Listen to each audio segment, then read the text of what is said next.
তারাও এই ঘটনাকে ম্যানেজমেন্টকে অবহিত করেছেন, কিন্তু কোনো সুরাহা হয় নাই।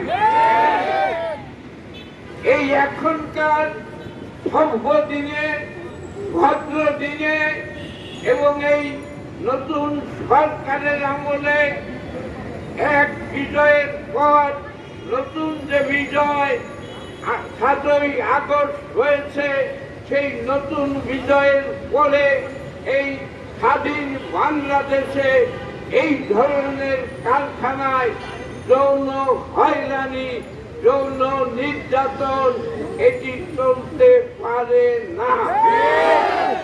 আমরা কারখানায় তাদেরকে অভিযোগ দিয়েছি, আমাদের শ্রমিকেরা এটি বিজিএমইতে অভিযোগ দিয়েছে, কিন্তু কারখানা কর্তৃপক্ষ বিজিএমইকে অবজ্ঞা করে বলেছে তারা সেখানে ফয়সালায় যাবে না। আমাদের এই যৌন হয়রানি প্রতিবাদ করায় ওই কারখানা থেকে ডিসেম্বর মাস সেখানে 85 জন শ্রমিককে চাকরিচ্যুত করা হয়েছে। তাদের বকেয়া বেতন এবং তাদের ক্ষতিপূরণ এখনো দেওয়া হয় না।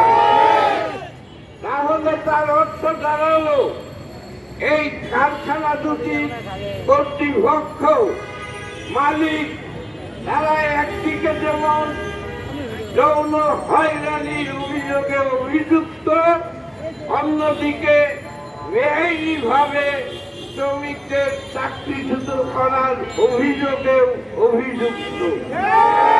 আর এর বাইরে হলো এটা সমাধানের জন্য শ্রমিকদের এবং ফেডারেশনের অভিযোগের পরিপ্রেক্ষিতে বিজিএমই যখন তাদেরকে ডেকেছে, তারা বিজিএমইকে বিজ্ঞানগুলি দেখিয়ে বলেছে আমরা বিজিএমইর ওখানে গিয়ে এটা ফয়সালা করব না।